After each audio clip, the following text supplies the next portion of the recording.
Last time I asked you about how you're surviving, basically how you're getting your food, and you talked a bit about going for alms and how that's an appropriate way for a monk to deliver message of Buddhism to potentially people who have never heard of Buddhism and don't know anything about it.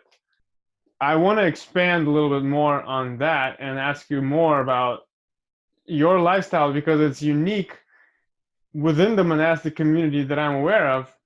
Not only are you going for alms, interacting with people who didn't specifically come there to offer you anything, but you're also not accepting money. I know there are some rules in the Buddhist monastic discipline regarding gold and silver, which is usually interpreted as money. Yes. But today, regardless of that disciplinary code, most monks, to my knowledge, still use money, handle money. They use credit cards, um, cash, and there's different explanations that I've heard for why they do it. My question to you is why you don't. Obviously, it's not the time of the Buddha anymore, and we're not using gold and silver. Most people don't even use cash, but Right, right, right.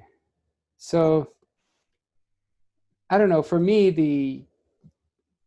the idea of being a monk was not using money.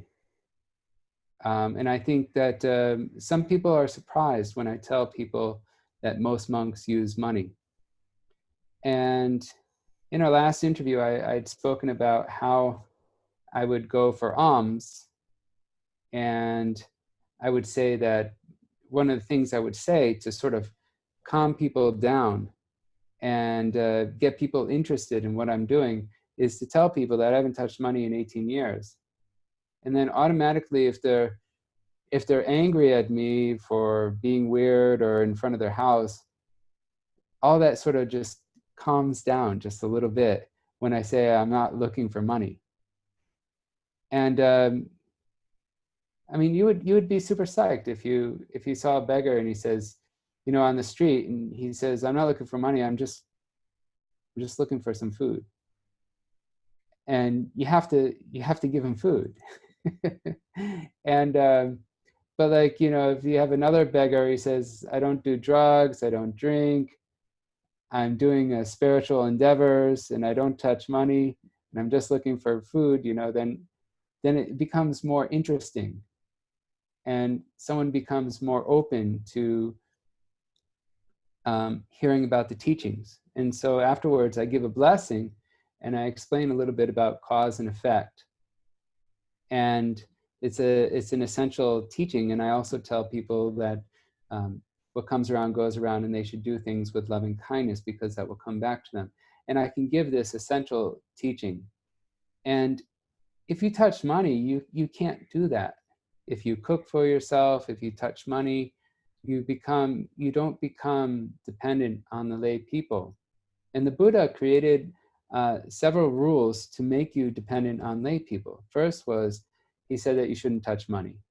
The second thing he said was that um, you shouldn't store food, and you should have food that's offered. So no matter how much food I get, I can't save it and hoard it for the next day.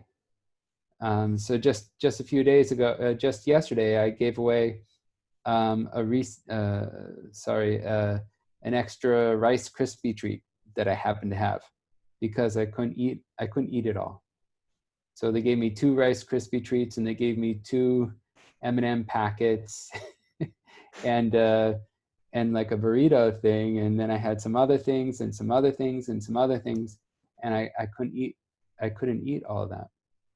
It just wasn't possible.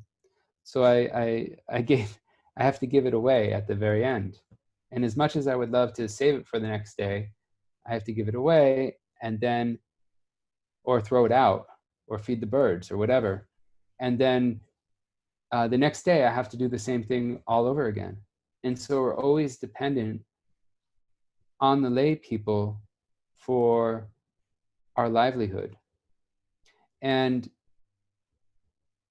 when we're at the monasteries, it's a different ballgame. And like in Myanmar, we get food delivered to us every day. And people will eventually start complaining about the food. Oh, it doesn't have this, it's too oily, it doesn't have this nutrition, doesn't have that nutrition. And people will be complaining about food that's still given by lay people, but it's more institutionalized. And then it becomes sort of expected. And so anyways, when we don't touch money, store food, and only accept food that's offered to us, we open ourselves up to be able to give the teachings to other people, and we're also very grateful for the food we get. And there's also a check and balance system, so that if we do something wrong, people will talk and the donors will disappear, and then we either we won't get food, so we have to leave or whatever.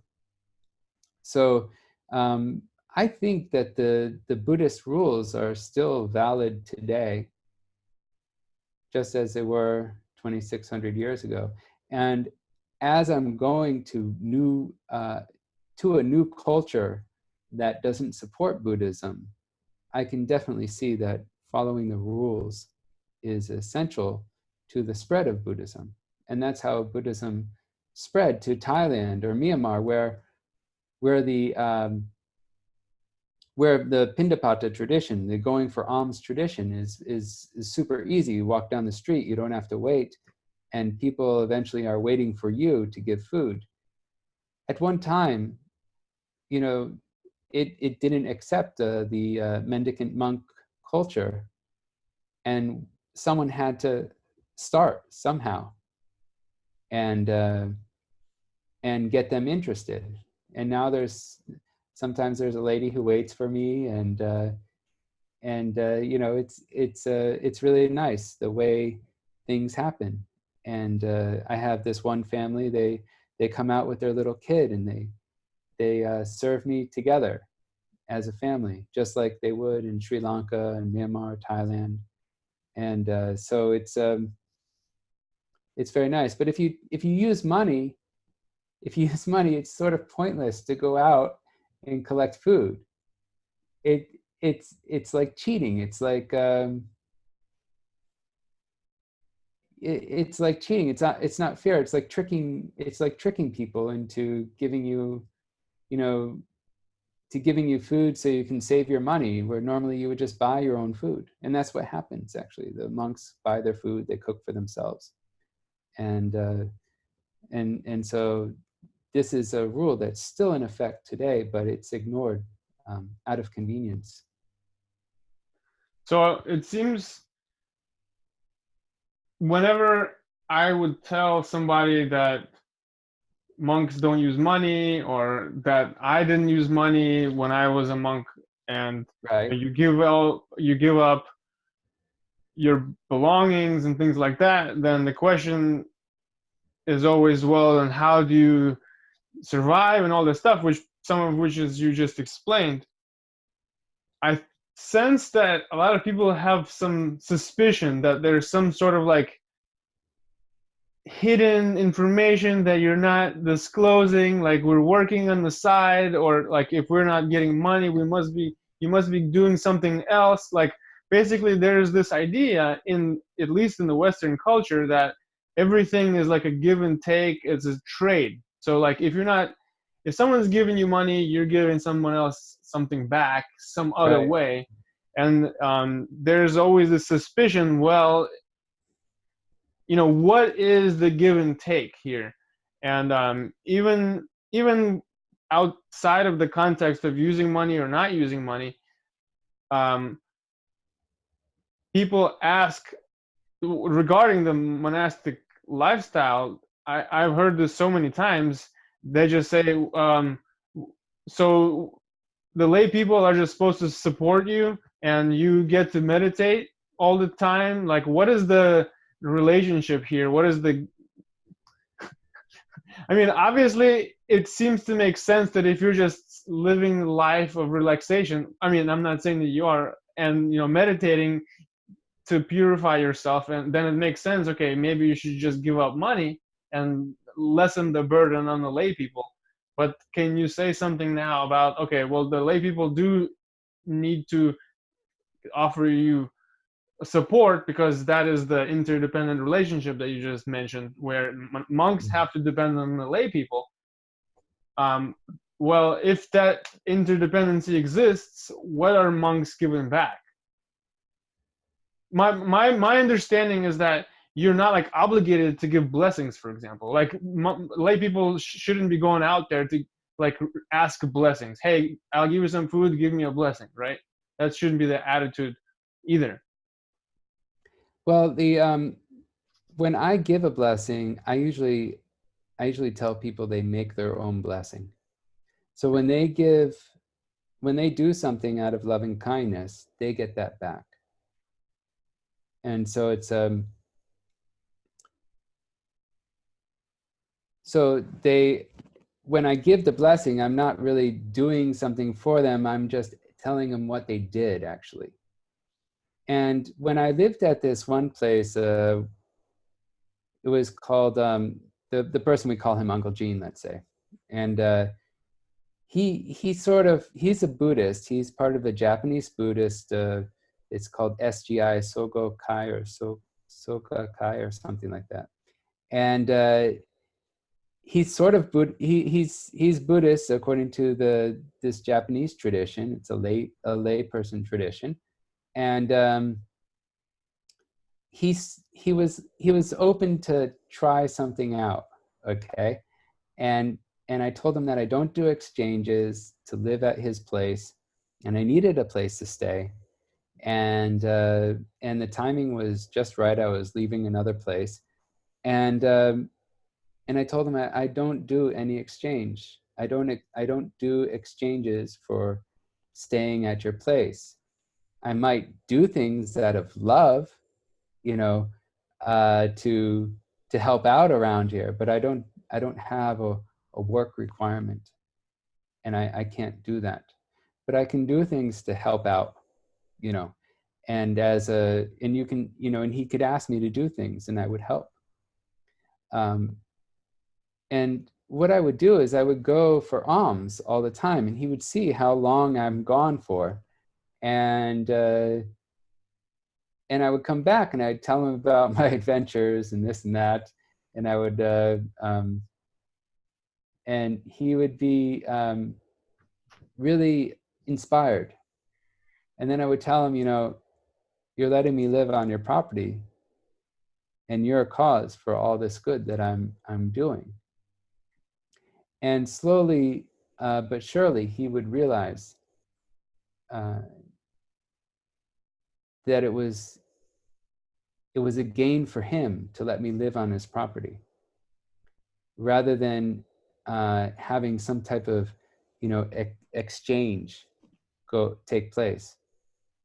And so it was really good. And he would come to the meditation talks. So I would have a guided meditation that I would do in Princeville, and people would come to that. He would come to that.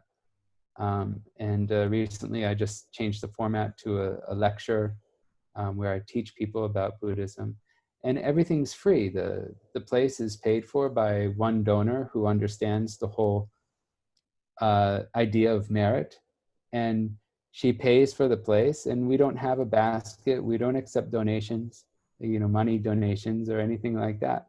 And I used to teach in the morning, and sometimes people would bring food. But that's all I'll take. And so there's merit to be gained. And it's difficult to teach Westerners about giving and having the idea of getting that good karma back. They don't like that. They think they should just give for the sake of giving and be selfless about giving. but it's better actually from a Buddhist perspective if you pay attention to cause and effect when you give. So when I give the blessing, I try to explain about how cause and effect works, and I explain basically in short, the Western meme, what comes around goes around, and so always do everything with loving kindness. And sometimes someone will give me a ride, and I say, "Do you want a blessing?" They say, I don't have enough time. I'm late." And I say, "What comes around goes around.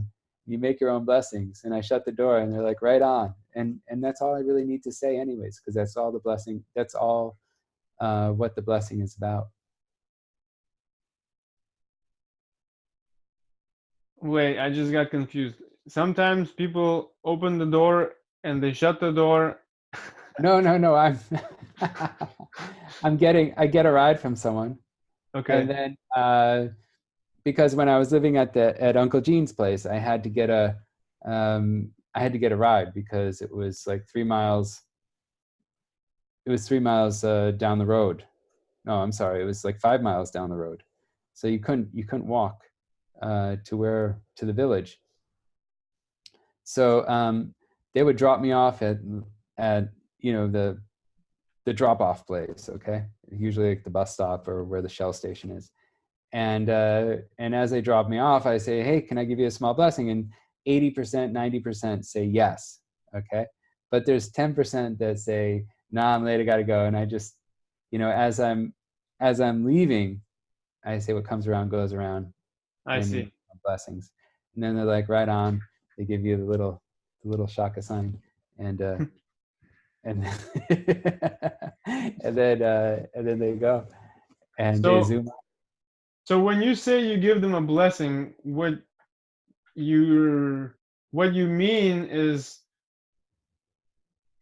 you give them, you say like some words in Pali and then you do a translation, or are you saying that the blessing is their own actions that are having like a cause and effect? Are you actually, what is the blessing that you are giving? Just by Well, being there, or what? yeah, well, traditionally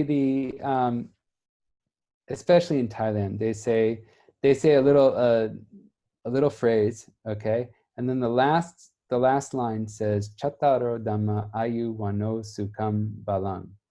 So I translate that last line because I can't translate the whole thing because I have to be sort of quick. I don't want to take up everyone's time. So I tell people that there are four dhammas. Chattaro dhamma. Chattaro means four. Dhamma means qualities. And I tell them it's the same word as dharma, which is a word they've heard before. But in this case, it means qualities instead of the teaching. And Ayu is long life. Wano is your physical appearance. Sukham is happiness. And Balang is energy.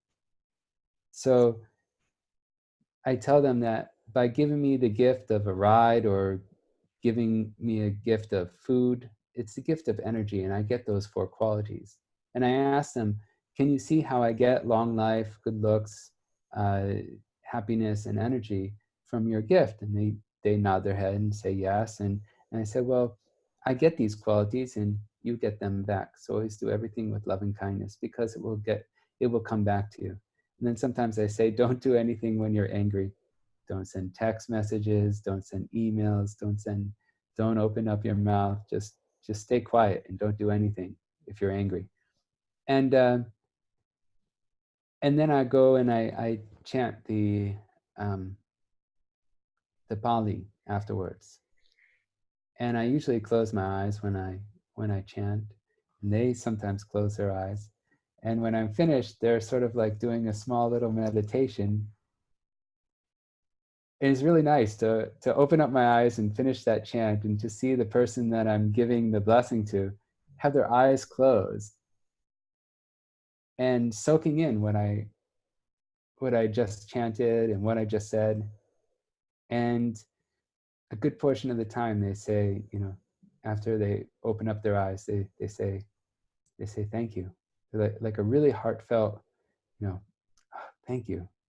They really enjoy that. And that's what happened in that last in our last interview, when I talked about the people who donated the KFC box, after I was finished, they were like, "Wow, thank you." And then they started giving me more food, which was what I needed, actually. And uh, so it's really nice. Sometimes people cry. I've had people cry. I've counted 7 people have cried in the past year from my blessings. One time I gave a blessing. I was getting a ride home from one of my supporters, actually the supporters of whose house I'm staying in right now. It's empty, they're not there. And I was getting a ride home, and they wanted to pick something up from someone who was moving. And in Kauai, there's a lot of spiritual people who live on the island.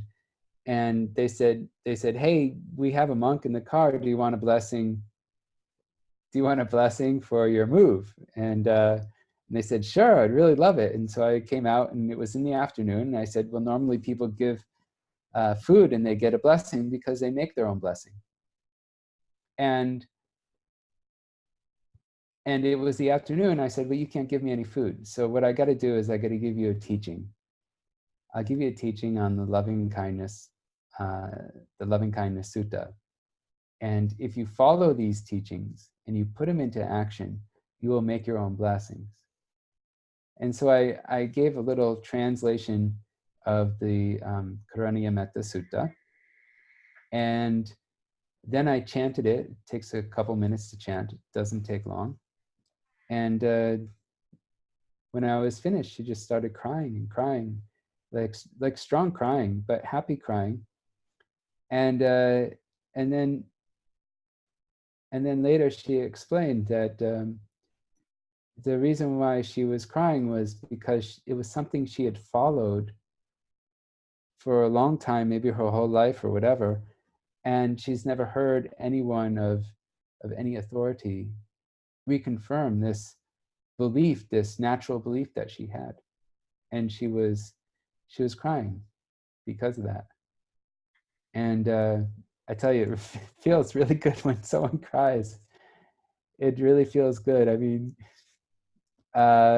you really feel like you touch someone when that happens. And so I think after that happened, I went back to Uncle Gene. I told him the story, and he's really happy, and he says, "Wow, I really understand what you're all about." And so he was quite happy about that too. So when people support the monk, they can support these kind of activities. It might not happen every day, but it actually does. It does sort of happen every day because I got to eat some. I got to eat, and just about every day, I think maybe every day, I'm giving blessings. I'm receiving food, and I'm teaching in one form or another. And sometimes I believe that just by walking down the street, I can be a teacher. Just by not touching money and having a different life that is going in the opposite direction of the way society normally operates, that is a teaching within itself. And a matter of fact, when the Bodhisattva, when he finally saw the signs, old age, sickness, and death, the 4th sign for him to go forth was to see an ascetic. And when he saw that, he decided that he too would go forth into the life of homelessness.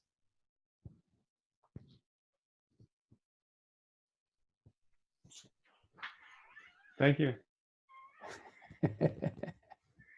Yeah, when it's hard to explain to someone something where the value is more something you feel rather than the action itself.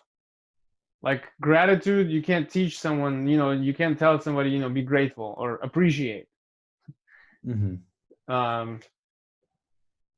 Because I remember when I was at Pa'auk and a few times that I went for alms, Um, Ha'ak is a meditation center in Burma, just so people yeah, people Pa'auk is, know. yeah, right. The monastery where we met, you and I. Yeah. Yeah, and there were a few times when I went to, actually with our mutual friend, Bante Mukita. Yeah. We were in a, we went to, where was it? We went outside of the monastery for alms. Yeah, you went to one of the villages. Yeah, Yeah. and so I remember that the difference basically going and receiving food from individuals rather than going to the cafeteria, or Amazon. not a cafeteria, what would they call it, The donation hall. right, like the donation hall where the lay people just lined up and they just basically putting scoops of food into your bowl. Rather, you're Right. walking and somebody runs out and offers you something, or maybe invites you in, and you're just going. And sometimes it takes an hour, 2 hours, and then you also have to be kind of careful with the timing. And then, Because you got to eat. right, and you don't really know what someone's going to give you, so there's like that uncertainty and unpredictability, and the somewhat of the pressure of the time. All of Hmm. that creates, I don't know, like for me, I felt it was like intensity. And then when I see that food actually does make it into the bowl, and Hmm. then it's like this miracle. It's like, wow, Yeah. um, nobody had to do it, and I didn't deserve it either. Like, I just walking, so I don't feel like I'm not doing anything, and someone's giving me, like, so it really transformed my You're trusting. You're understanding of trust. that experience. Because before, just kind of like listening about it, stories, or it didn't really have much meaning until I was there, and then could actually, I felt like it really changed my understanding of what it means to give, because I was Good. on the receiving end. Yeah. I don't know, whenever I see people that are very generous, like, it's very humbling. Yeah. Um, yeah, I remember about the time constraint. I remember once I was going to a university in Myanmar, and one day the food was not allowable because one of the monks who used money was donating food for the monastery or something like that. I forget what it was. Or they were cooking. They were cooking. They were involved in the cooking of the food, and so I had to. Oh no! It was something else. It was something about the legal. There was some legal problem with the rules. I don't want to say what it is. And so I had a choice: don't eat, or maybe go to the village. And so I decided to go to the village, and I went this place and this place, and I uh, I got some food, but it wasn't enough. But time was running out. And so I just went in front of the lake. There was like a little lake area, and I sat on the steps and I started eating what I had. And it wasn't what I normally would eat, but I guess it was enough. It was better than nothing. So I'm sitting on the steps that go down to the lake or this pond area or whatever. And there's lots of little shops or something like that. And one lady sees me eating my food on the steps. And then all of a sudden, a chair comes, and they're like saying, Bante, sit in the chair. I'm like, okay. And I grab my bowl, I lift up my bowl, and I'm sitting in the chair and I'm eating, and I only had like 15 minutes to eat. I had stopped, just enough time. And so then a table came. then this lady, she's ordering all this food, and like a whole bunch of rice came, and then a bunch of curries came, and then some cakes came, and I'm like looking at, you know, at the time and trying to eat, and it was just really beautiful. And then it was really nice. And then I was finished, and then they ate the leftover food. Um, and she was really really happy that she made the she was able to make that merit. And I guess, you know, things always, everything always works out.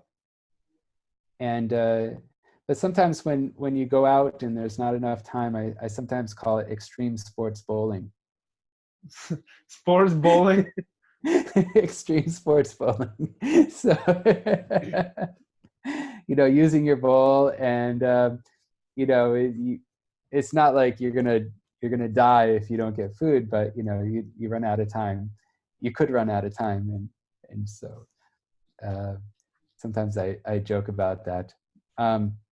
But there's also some aspect of newness, and not having as one of my friends and we used to discuss, you know, when we go out and we get alms food, it's not going to be anywhere near the quality of the food inside the monastery. It's just not even going to be close to the quality. It's going to be cold. It's going to be mixed. It's going to be mixed with everything else. And uh, but for some reason, you know, you feel better about it.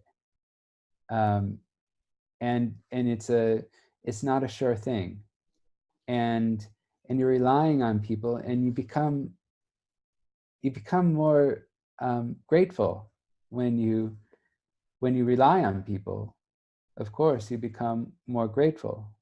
Whereas, so there's actually a practice where some people go down a different road each time, and so that they don't come to expect to have the same donors again and again and again. And that's a very difficult practice. It's one of the ascetic practices. And I remember one time early on, I think this was one of my last month that I was at Pa'ak in my first round. So it was 2007, and I was going down this path, and I was going down this village, and along the village was this rubber tree plantation. It's no longer there anymore. I think that's where the military hospital is now. But there was these there was these rubber tree plantation people living in this, you know, grass hut. And slowly but surely, on my way to this village, I would walk through the forest to get there, and they would give me food along the way.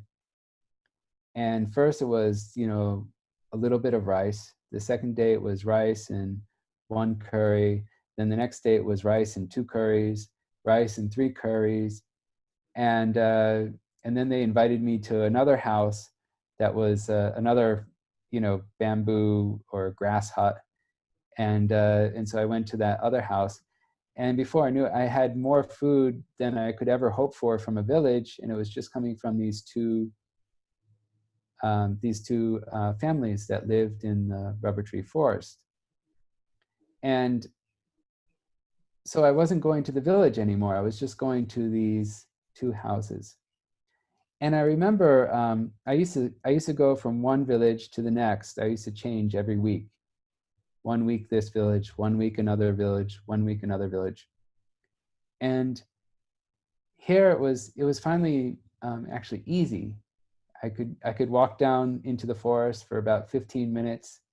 I could get a nice balanced meal, and I could walk back. And it was really beautiful.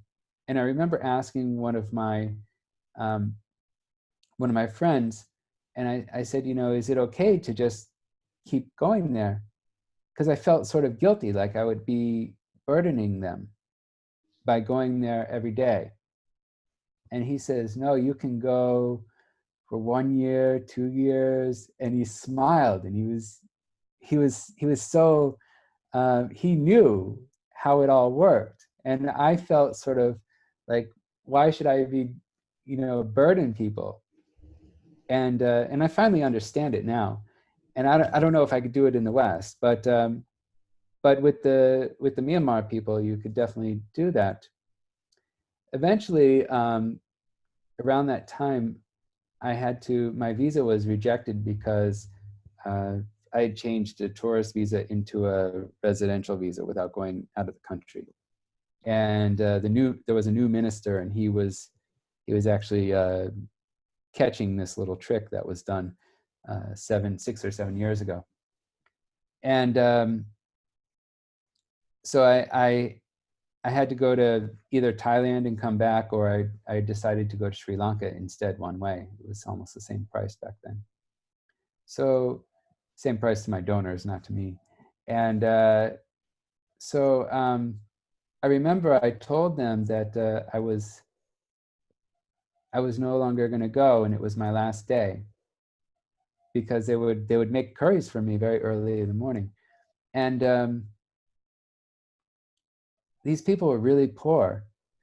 And I went to the second house, and I got the food, and then I went back on the path to go back home. And this lady had this bag, and it looked like it had a bunch of tea mixes. You know those tea mix, like green tea mix? Yeah. It looked like it was of course, if you go Pindapata, if you go for alms in Myanmar, you get tons of that. Yeah. So inside the bag, it looked like green tea mixes or whatever. And I looked closer, and it was money. And it was a stack of money, and because they wanted to help buy my plane ticket. And I said, no, I can't accept it. And it was really touching. And then I said, no, I already have my ticket. And they said, they're saying that, they want to come with me, and how will I get food, and that they need to cook for me. And it was really beautiful. And so this covers a point of how people like to give, and how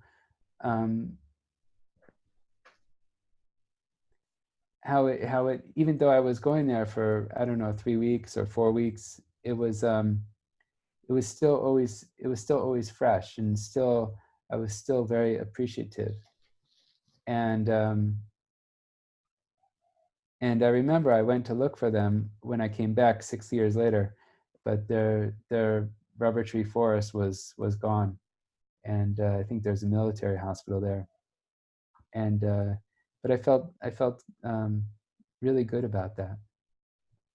Yeah, I'm glad you had the experience to go for alms.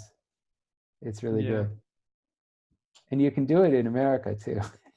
It's a little harder, but it's good. It's one of my goals or dreams one day to do that again. Well, anytime, let me know. Yeah. All right. Well, thank you for the interview. I want to do another one soon. Okay. So, yeah, I look forward to talking to you more. Sure. Thank you. I always look forward to talking to you as well.